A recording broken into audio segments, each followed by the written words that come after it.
রাত বাজে 11:30। এই ছেলেটা অফিস ছুটির পর বাসায় যাচ্ছিল।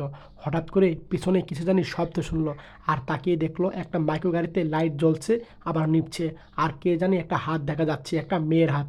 ছেলেটা এই দৃশ্য দেখে কাছে যাচ্ছিল এক পর্যায়ে, আর কাছে গেল একটা ছেলে মাইক্রো গ্লাসটা নামিয়ে দিল।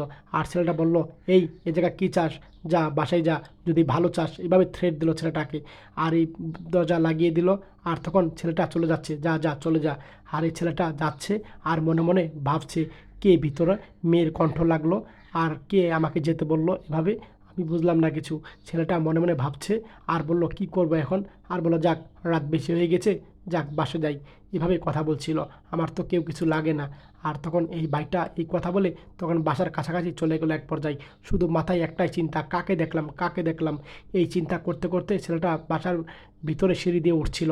আর সিঁড়ি দিয়ে উঠে এক পর্যায়ে এই ছেলেটা তখন তার রুমের কাছে গেল। আর তখন দরজা খুলে ভিতরে ঢুকলো। আর ভিতরে ঢুকে দরজা লাগিয়ে দিল। আর তখন ছোটো ভাই বললো, ভাইয়া, আপু তো এখনো কলেজতে আসলো না, কই আপু কোথায়, তুমি কি জানো? এভাবে কথা বলছে ছেলেটা। আর তখন এই ভাইটার মনে পড়লো সেই মাইকুর কথা, যে একটা মেয়ের মতো কণ্ঠ শুনলাম আর হাতটা দেখলাম, এটা কি আমার বোন নাকি? আর ছেলেটা তখন অবাক হয়ে গেল, কল্পনা দেখলো। আর তখন দৌড়ে আবার সেই গাড়ির দিকে যাচ্ছিল।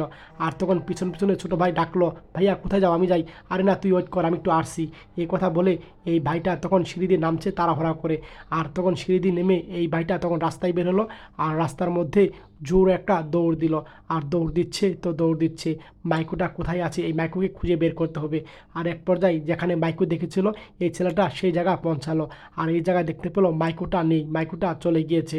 আর তখন এই ভাইটা চিন্তা করছে, আমি কি করলাম, কি ভুল করেছি, আমি কেন ভিতরে খুলে দেখলাম না, এটা আমার বোন নাকি? আর তখন ছেলেটা চিন্তায় পড়ে গেল।